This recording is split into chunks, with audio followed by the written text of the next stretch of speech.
I want to hear cannons. Downfield, pull up, ball to the 5, touchdown Tampa Bay. Mike Evans does it again. Fire the cannons, Bucs. It's first and goal. That's picked off. That's picked off. And who else? Rondé Barber. And the Tampa Bay Buccaneers may ride to the Super Bowl with that one. Third down, 18. Dropping Gannon, looking Gannon. Throws up with a head to the side. At the 40. Derek Brooks 30. Brooks to the 25, 20. Derek Brooks all the way. There it is. The dagger's in. We're going to win the Super Bowl. And then the cannons come. Fire them. Keep on firing them. Keep on firing them. Hello and welcome back, Bucs fans, to a brand new edition of the Cannon Fire Podcast. I'm your host, as always, Rhett Matthew, joined alongside me today, returning friend of the pod, longtime Tampa Bay area sports journalist, the legendary Rock Riley, stops on the Cannon Fire Podcast today. Rock, pleasure to have you back. Love it. And it was actually good to be over at the facility and actually see real football, even though that it was Bucs mini camp. The veterans, they've been doing these phases. I saw phase 2. We get a lot of pictures and video and watching. So even though it is the off season, this is an important time, Rhett, for the players. This is when they get better as a team. So we do have football at this time of year right now.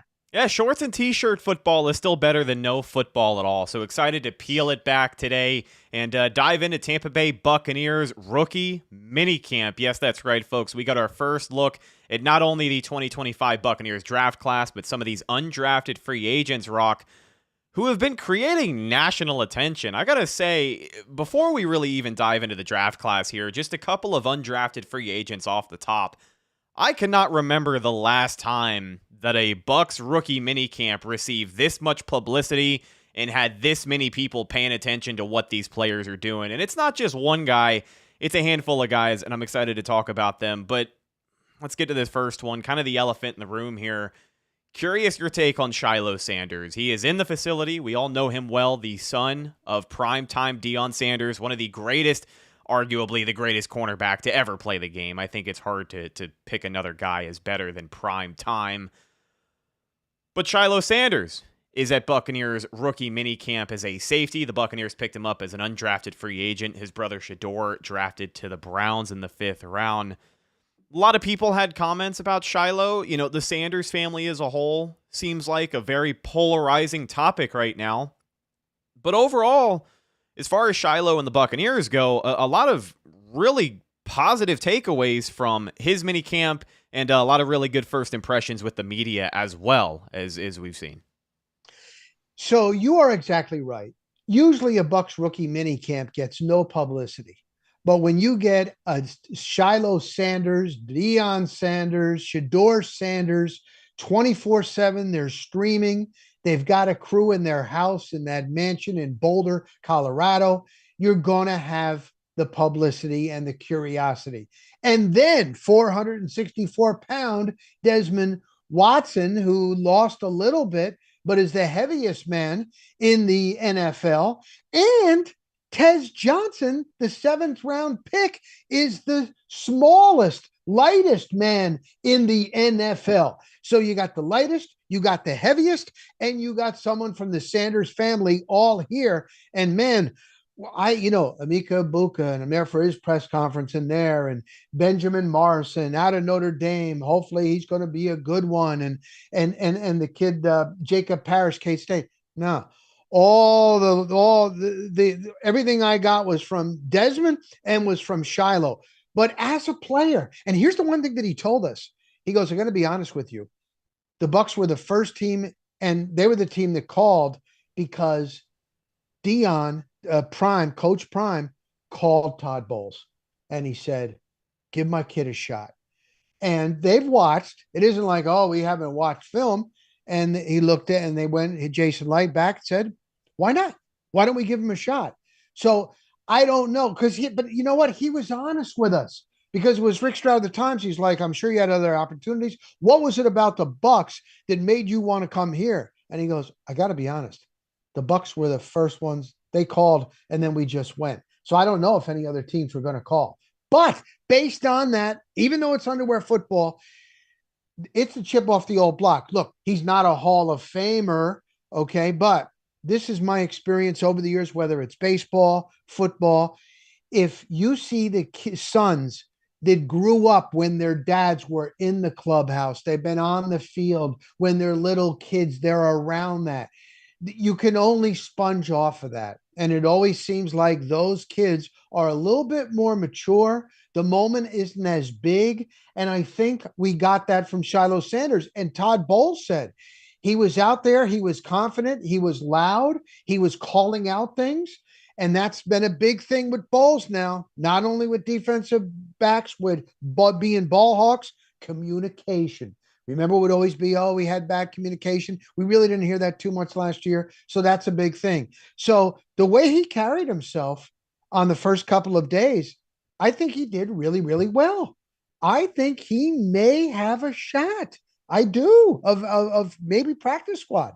And that was going to be my follow-up question here. You know, a lot of people had their reactions to it. When you found out that he was going to be coming to Tampa as an undrafted free agent, it's easy for a lot of people to write this kid off. But realistically, looking at his path to the roster, because he still has a bit of an uphill battle, made some really good first impressions over the weekend. But realistically, looking at that safety room, Rock, do you think he bettered his chances at making the roster? I mean, it is a competitive room. The Buccaneers have plenty of playmakers who can play safety, but safety depth has also been an issue at some time. So if he can continue to handle himself like a consummate professional, I don't want to get ahead of myself here again, but I would bargain he's got a better chance than most people thought he did headed into this minicamp.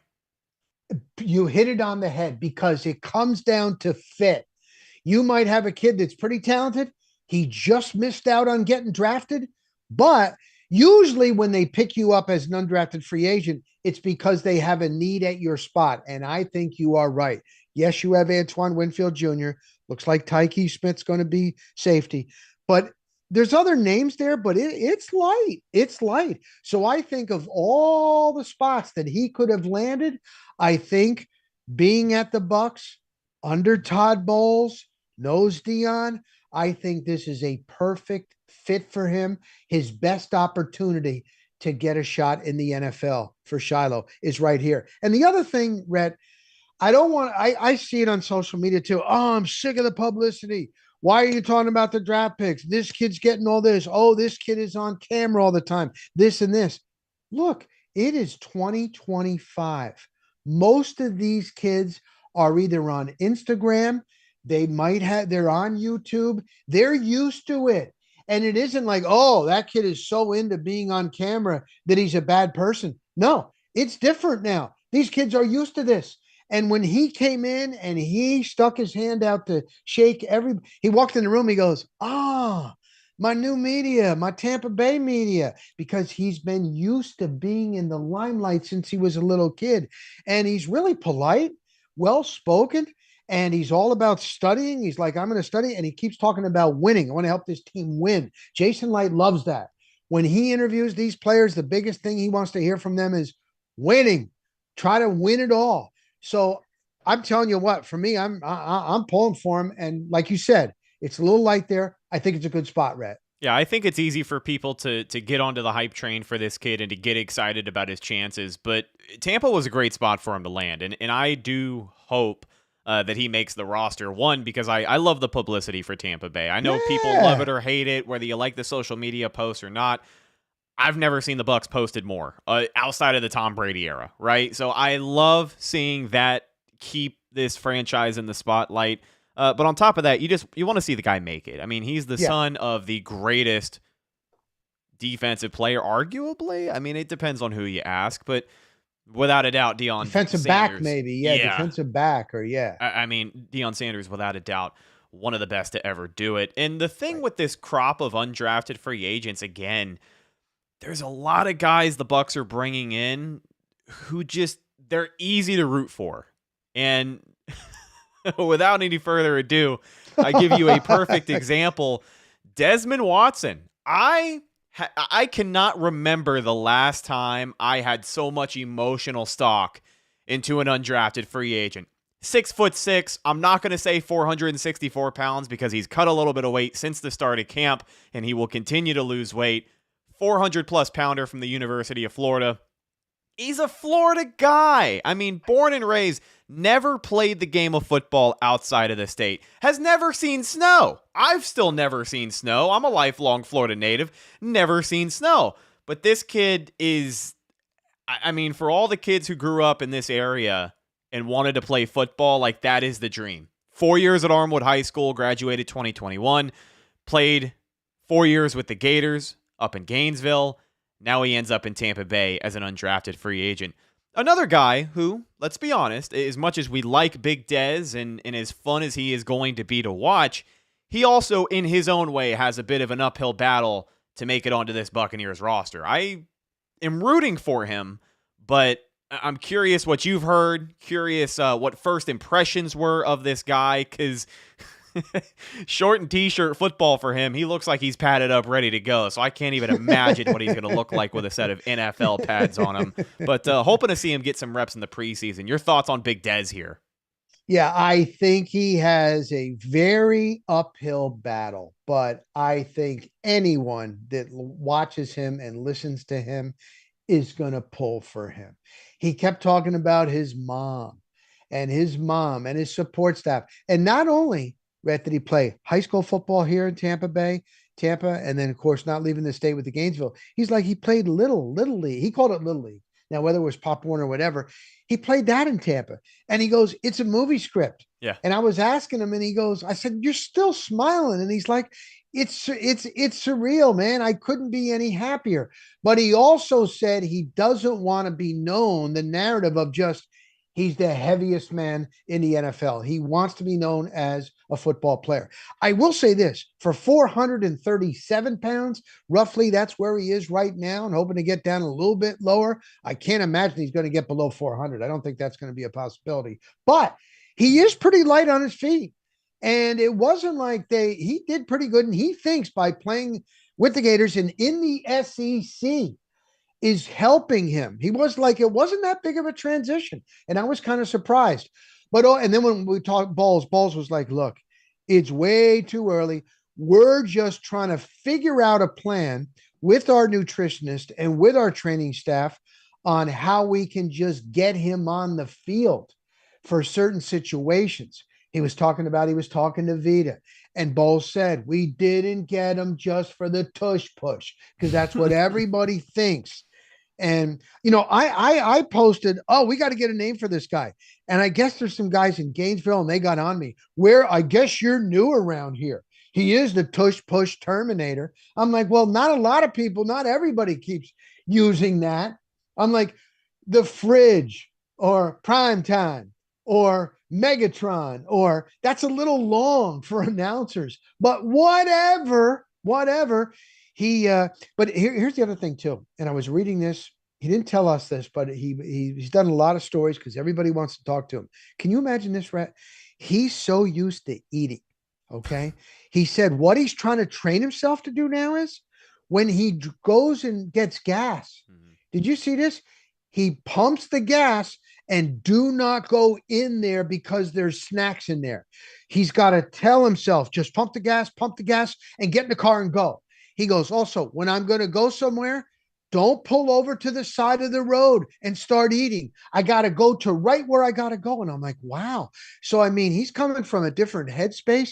It's been like this as a kid, but he's doing a good job. He's already lost some pounds. So I would love to see it. It's going to be fun to watch. It really is. Yeah, and with all due respect to the University of Florida, like, I'm a Gators fan. So I watched this kid on Saturdays pop up for 4 years.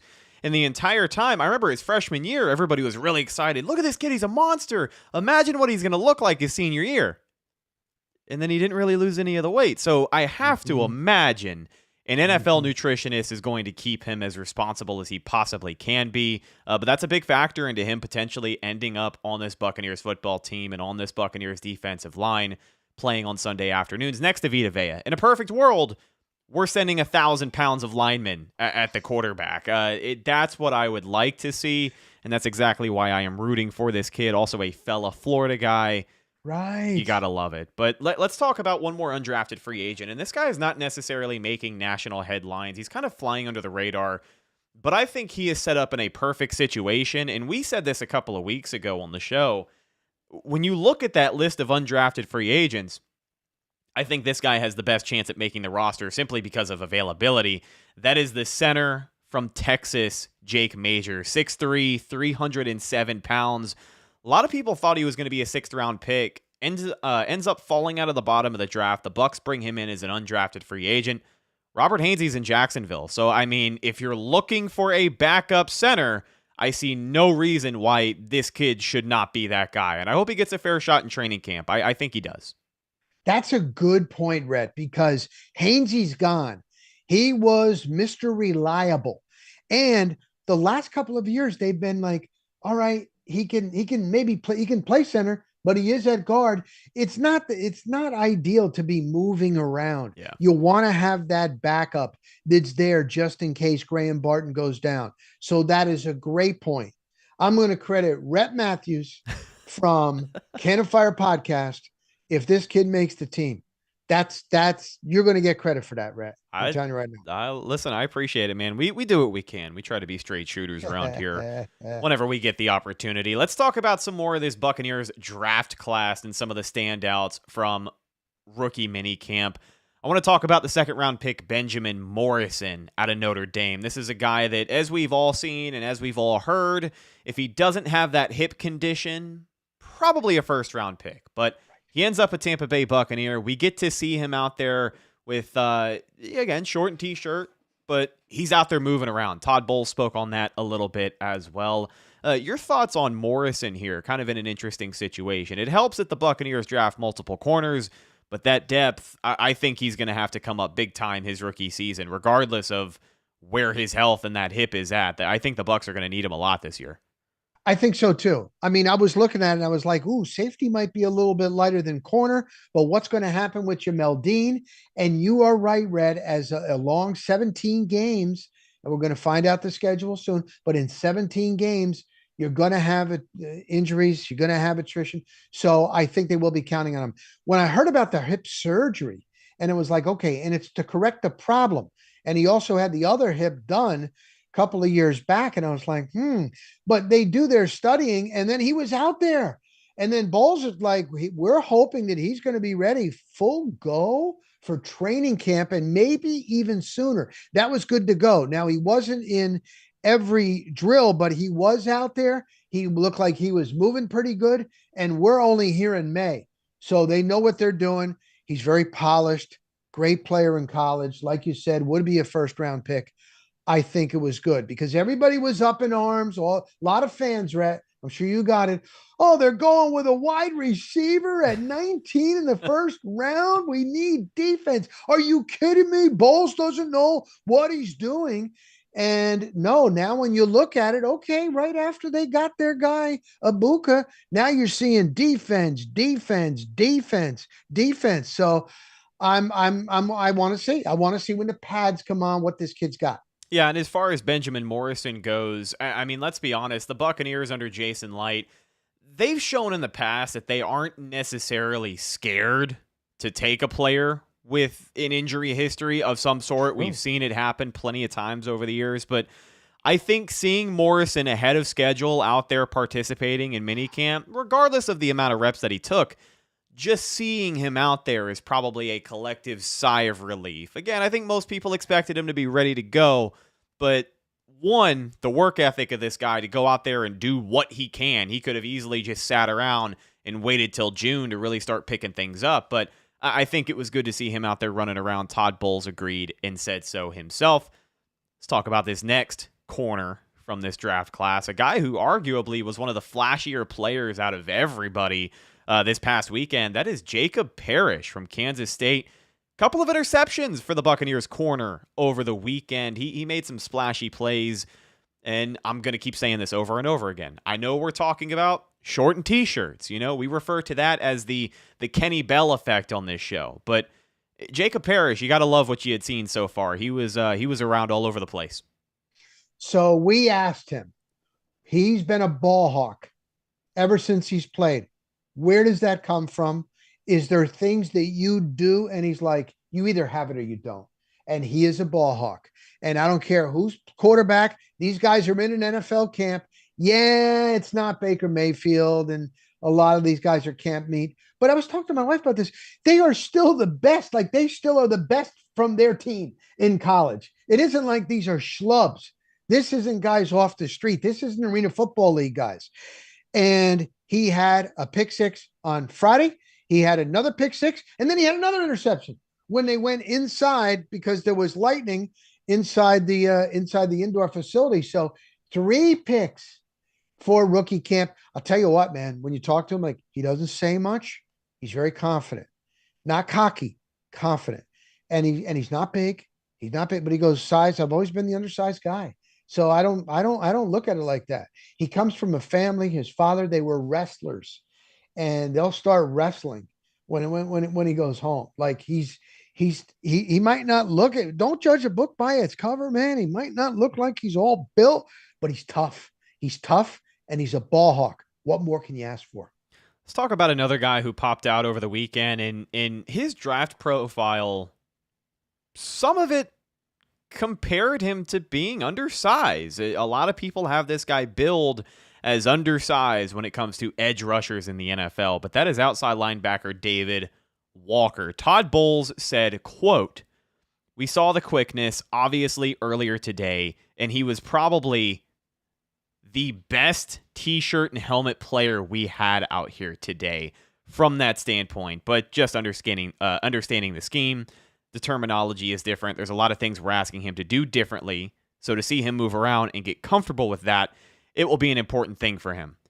High praise from Todd Bowles here for David Walker. And first impressions from Walker, even just watching him on tape, I know that he was, FCS guy. A lot of people are going to put their nose up at that, whatever. Right. He was a menace. He jumps out on tape. He is a high energy guy. And apparently that's translating so far at Buccaneers mini camp over the last weekend. I was talking to a coworker of mine earlier this week, and the aura around him, and maybe that's the wrong word to use. Maybe I'm giving him too much credit, but overall, like the feeling that I get from the effort we get from David Walker, going out on a limb here, a lot of people are probably going to give me some crap for this, but have you ever seen that old video of Vikings practice, and it was John Randall and some other no-name defensive lineman? And they're like, Yes, this is I John have. Randall. This is a borderline practice squad guy running the same drill. And you just see the intensity. You see the motor.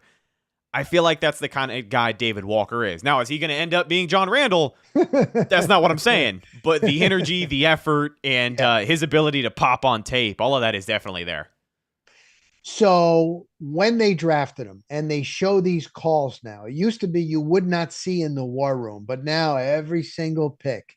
And Bowles gets, Jason Light, he was on with McAfee's like, I got to start changing it up, but I don't want to make a mistake because every call, my mistake can go viral now. And I say the same thing. All right, we're really happy. We're about to put your name in. You're going to be a Buck. How's it feel? All right, congratulations. I'm going to send you over to Coach Bowles.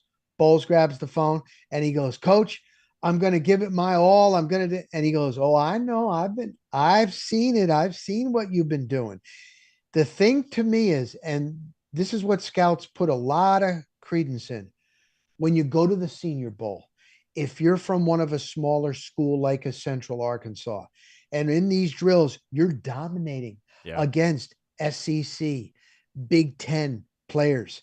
That says something right there. That's what they really look at. They look at your tape, and if you're right, you look at it, 23 tackles for loss, 10.5 sacks last season. Again, okay, what's his competition? You should dominate if you want to play in the NFL, and he did. Then he goes to the Senior Bowl, and he was outstanding. Yeah. And now he's showing how good he in underwear football. So I like it. But again, will he be? See, you know what, Rhett? You made a good point there. When Joe Tryon-Shoyinka came, he looked unbelievable, like built like Tarzan, play like Jane. And Warren Sapp would say, he's on the old bus team. I said, what do you mean? He looks good going on the bus and coming off the bus.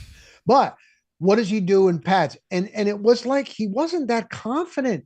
Like he didn't know that he wasn't coming through. He just and I don't get that talking. We talked to him, David Walker. But again, the coaches keep stressing. They really do. And they've always done that. As long as I've covered the NFL, Wait till they put the pads on. Wait till they put the pads on. All right, well, this is all we got to go on right now. And I think I'm thinking it's going to be a good addition. Now, let me sidebar here, and I just want to ask you about this outside linebacker room in particular. The Buccaneers have more edge rushers in there than they did this time a year ago, if we're being honest. You got more guys stepping up to the plate. You got more star power by far with a Hassan Reddick kind of hoping to be your anchor at edge rusher there. But the presence of David Walker, short and t-shirts, just a weekend of rookie minicamp. I know we were talking about David Walker as if he's going to start tomorrow, but he's going to get some reps. I want to hope that barring any injury, he has a good camp. He's going to get some reps. I wanted to get your opinion on where a guy like Chris Braswell is going to end up, because I think a lot of fans might be quick to dismiss him, but it's also important to remember, like, he's a second-year edge rusher on a very young defensive line here. You know, for Braswell, what kind of year do you expect? Because I think he'll be fighting Walker for snaps.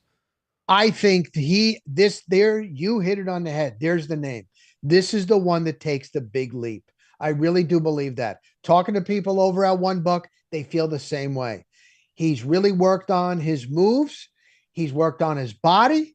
He's a lot more confident, not like having to think, you know what I mean? And knows the system. That's huge.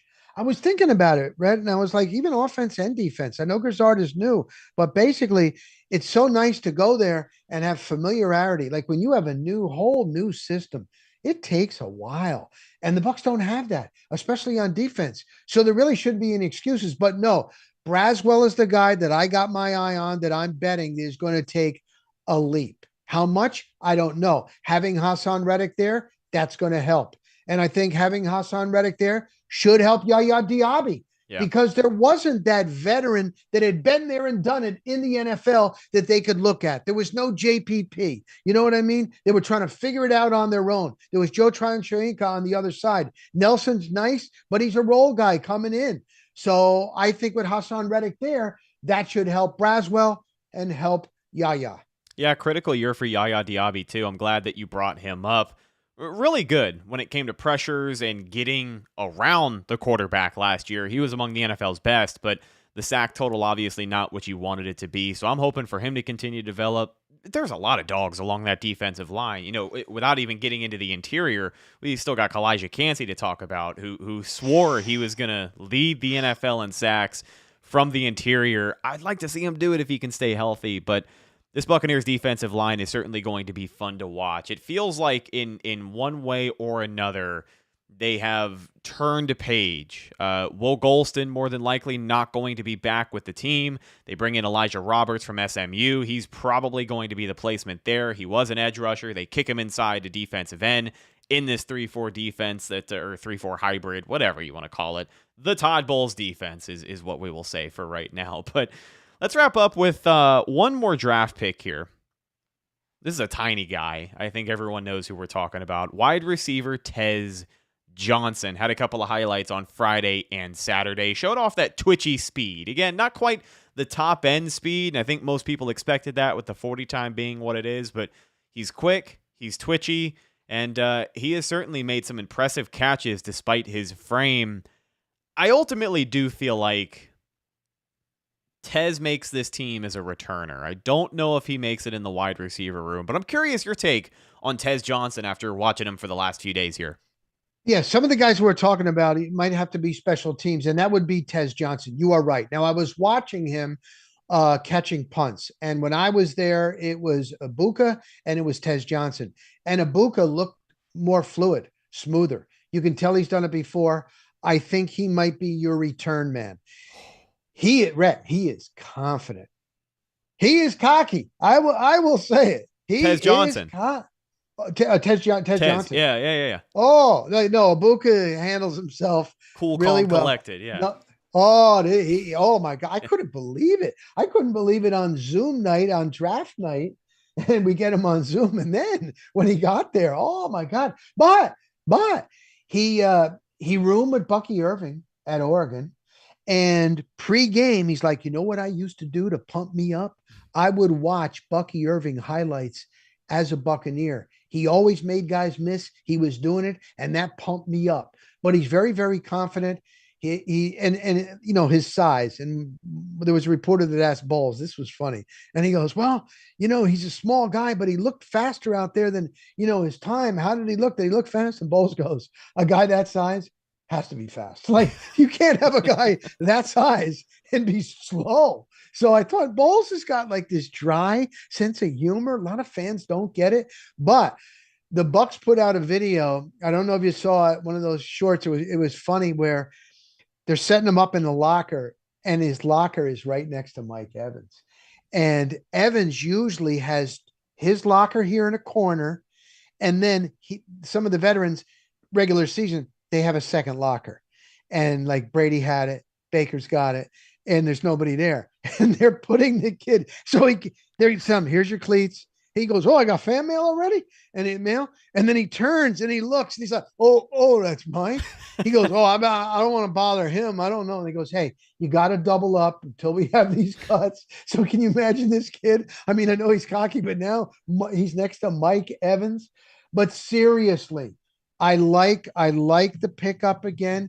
You know, Bucky Irving is like that scat back. Tez Johnson has got that in him coming out of Oregon.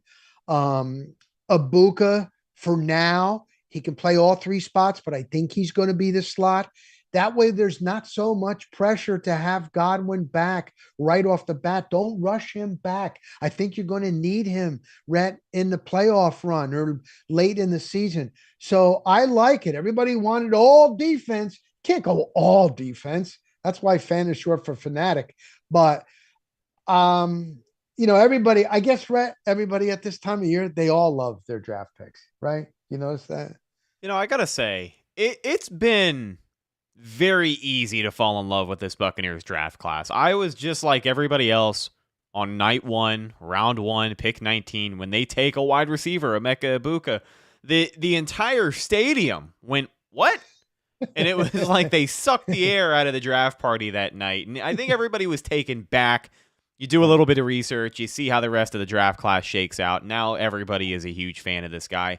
I'm not a huge fan that he ended up being number 9. I don't like that for a wide receiver. That's more of a QB number to me, but that's just me being picky. Maybe we can get him a number change here in a year or two when Kyle Trask isn't around anymore. But ooh, and that's coming from a Gator. Oh, I know. That's coming from you as a Gator. I know. I'm so sorry. I really am. But I gotta say, with this Ibuka pick, and we'll wrap up here. We'll close with this. But I feel like this is a topic that has a little bit of traction, and I'm curious your thoughts on it. I have gotten the impression, for one reason or another, that even though the Buccaneers expect Chris Godwin to be ready to go week 1, there's something going on where he's not exactly where they want him to be. And I just feel like, again, Ibuka's a great talent. And if he's there at 19 and he's on the clock and you didn't expect him to be available, or you didn't expect him to be on the board, I understand why you take him. And I think that even my instant reaction to it was, this is a pick that fans are going to love in 2 years when, you know, Mike Evans potentially isn't here anymore and you don't know what's going on with Chris Godwin. But with everything we knew about Chris Godwin last season, the start of the season that he had, I mean, he was the best receiver. I don't want to say in football, but he was damn sure the best receiver in Tampa for the first few weeks of the season that he was playing. I just get a weird feeling. You know, I don't want it. Like, I want to take this at face value, which is, yes, this is going to be a pick that pays off 2-3 years down the road. But do you think Ibuka finishes the 2025 season with a bigger role in this offense than people expected? Because health has absolutely been an issue. And I love Chris Godwin more than I love anybody. And he's proven that he can bounce back from stuff like this. But how many times is he going to have to do it? And do the Bucs feel like this time he can pull it off? I don't know. I get a weird feeling. All right, I'm going to make you feel a little bit better. I was like you, even before this draft. I'm like, you're going to pay 2 receivers up in the 20 million range. You know what I mean? Teams that win it you got big guys making a lot of money. Sometimes it's hard and you lack in other parts. And I thought maybe it's time. I know Godwin is great. I know, and everything as a man, but he's going to be 30. He's going to have another one, coming off of this. And I remember him telling us in the locker room, like it took him a full year. Now, this injury is not quite as serious, dislocation, compared to Achilles, but it took him a full year. So I was like, maybe just like you. Oh, and then they go and take Ibuka. But Jason Light, GM Jason Light, had a really good point. He's like, I'm telling you, he's hitting all of his marks, but he's still rehabbing. They throw out. They don't know. No one knows. A body is different on anybody. Every injury comeback is different. They just throw out, he'll be ready for opening day. They don't know. But Jason Light goes, we wouldn't have given him a long-term deal. 3 years at his age at wide receiver coming off this, unless we studied everything. So, and he goes, 3 years, that's considered at his age a long-term deal. So I thought about that. That is a good point. They don't just do that on charity because he is great. He's so good in the community. He's a great teammate. They don't do that. It's big business. And to give him a 3-year deal, they must know that he is on track. And with that, they're going to have him for the next 3. They want to have him. And he's older, so they're not going to rush him. And you get Ibuka there. This is a perfect spot. Let's grab him. We got him. Maybe he will be there. See, I was thinking the same thing as you. But when Light said that, I gave him a 3-year deal. There you go. I think he's going to be okay. I don't see any problem behind the scenes. That's just me. Yeah. Well, I mean, no, it's a great point. I think it is the best argument to that entire thing, because that's even what Evan has told me in the past is like, well, if they thought he was this or that, they didn't have to sign him. Right. Which is true. Right. And they did get him. Team-friendly deal. You can argue all day about whether the injury played a factor in that deal or not, but they made a deal. They brought him back. And like you said, at his age, 3 years is a commitment to a wide receiver, especially a wide receiver with an injury history like Chris Godwin. As much as we all love him, just a little, I guess, a brain bug, something to think about there. I understand, Rhett. I understand. You're being honest. We try to be straight shooters when we can, but honestly, Rock, I think with all that being said, we've covered pretty much everything I wanted to today. Buccaneers rookie minicamp in the books. A lot of the guys who had popped out in a good way, really making headlines, and again, national headlines for this team, which is something that I'm going to savor up right now, because let's not forget that, I mean, we got the rest of May. Minicamp is wrapping up for teams around the NFL. After this, Rock, we as far as football goes, we all have to crawl back into our caves and wait a couple more months. You know what, though, Rhett? It makes you want it more once you get to the end of July. If we had it year round, I don't want to go. I don't want to go. You can see a beautiful. I remember Justin Verlander, a pitcher, and he had a beautiful, beautiful girl, a beautiful woman to marry. And I'm like, you know what? You could see her moving around on video for so long. And then, how long can you look at that? You'll eventually go into something else. Like, I love football. I really do. I cannot wait. Oh my God. I go to a local sports bar here and they're like, oh, it's dead. Wait till once football season starts. It changes the vibe. It changes everything. And you get your fantasy teams. So it's good to have a want, Rhett. It is. I'm trying to talk you into it, Rhett. That's what I'm really trying to do. No, hey, I appreciate it. Listen, there's obviously sports going on right now here in the Bay Area. I think that hunger for football is hungrier than ever before, because dare I say it, the Rays are in Tampa playing like they hate everybody here. I don't know what's going on. They clearly don't want to show up and play in a ballpark in Tampa. So until football comes back, that's what we've got. Hockey season is over. Unfortunately, I did get great tickets to their playoff elimination against the Panthers. It was a pretty good first 2 periods, and then the third period happened. I think that football brings this town together, Rock. It does. Like nothing else. It brings the country together. And it's brings the country together. And it's an exciting time. The draft. Look at the ratings the NFL draft gets. Wait till the schedule release. How can you do full shows on schedule release? Only in the NFL, Rhett. Yep. How can you do a full show on schedule release? Wait till this Thursday, folks. We'll be back with a brand new episode of the Cannon Fire podcast. But one last thing, my favorite thing about the NFL draft, and whether it's timely or not, the spectacle that it has become, the sheer amount of people. It's been said before, we'll say it again. I think they clocked well over, for the entire draft weekend, well over 500,000 people standing around in a cold Green Bay parking lot listening to names be announced. There was no football being played.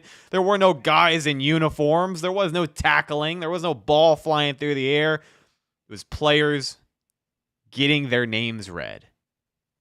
And you saw the support of the NFL faithful. Bucs fans were up there. Green Bay fans obviously had one hell of a time. There was a pocket of people from every franchise around the country. And that's what, in my opinion, makes the sport so beautiful, because whether people want to say it or believe it, I know it's cliche and it sounds cheesy, but it really does bring people together. And I can't wait for it to be back. So when I went to Canton, it's, if you have watching or listening, it is awesome. Small town USA. Everything is about the Hall of Fame. They have the Hall of Fame game. Then they have the induction, and it's done right in a stadium. That's a high school stadium, but it's unbelievable, the history. But Rhett, what I got a big kick out of, I was there for Sapp. I was there for Brooks. I was there for Rondé. Way back in the day when I first came to Tampa Bay.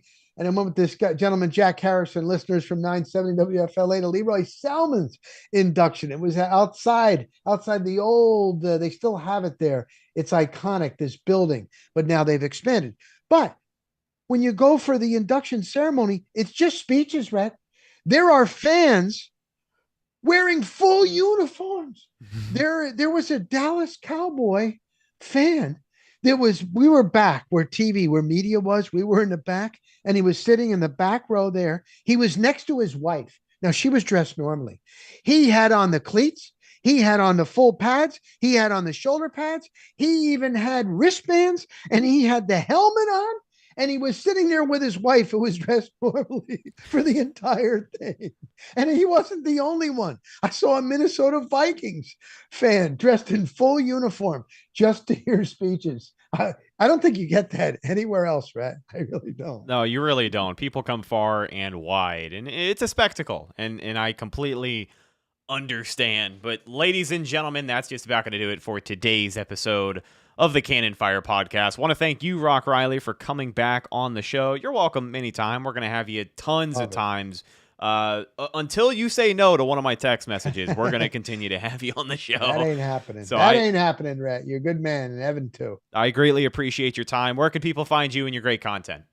At Real Rock Riley, RealRockRiley, and all the social media platforms, and you find out where I'm at. So thanks, Rhett. I appreciate it. Hey, we appreciate you. Make sure you check out the Rock Stops Here podcast as well. Plenty of great discussion with Rock and anybody and everybody. I mean, it's anyone from the sports world, anybody from the journalism world, whoever you truly feel like talking to that day. You had Joe Buck from Fox Sports a couple of weeks ago on the show. That was a great episode. So good guy. Looking forward to more of your work there. And thank you again, Rock. You can follow our show on Instagram and Twitter at Facebook, Instagram, and Twitter at Cannon Fire Podcast. Sorry, I was getting ahead of myself there. Cannon Fire Podcast, best place to go for updates on the show. And, of course, Tampa Bay Buccaneer news as it happens. Last but not least, you can find myself, Instagram, and Twitter at Retticus, RHETT, If you follow me, I will follow you back. And please check out my new project, Video Americana. That is on all social media platforms, all one word. We got a lot of really cool stuff we are cooking up. And tonight, as soon as I finish this, we are going to be releasing our Mel's Hot Dog feature. I have been working on that thing for months. Working on it way too long. We've been putting out clips, and I really like the way that this thing came together. So check us out on YouTube and everywhere on social media at Video Americana, all one word. I'm your host, Rhett Matthew, signing off from my co-host, Rock Riley. We will see you in the next one later this week, breaking down the Buccaneers schedule release. Should be a great show. I'm your host, Rhett Matthew, signing off from my co-host, Rock Riley. We'll see you in the next one. Until then, and as always, thank you for listening, and go Bucs.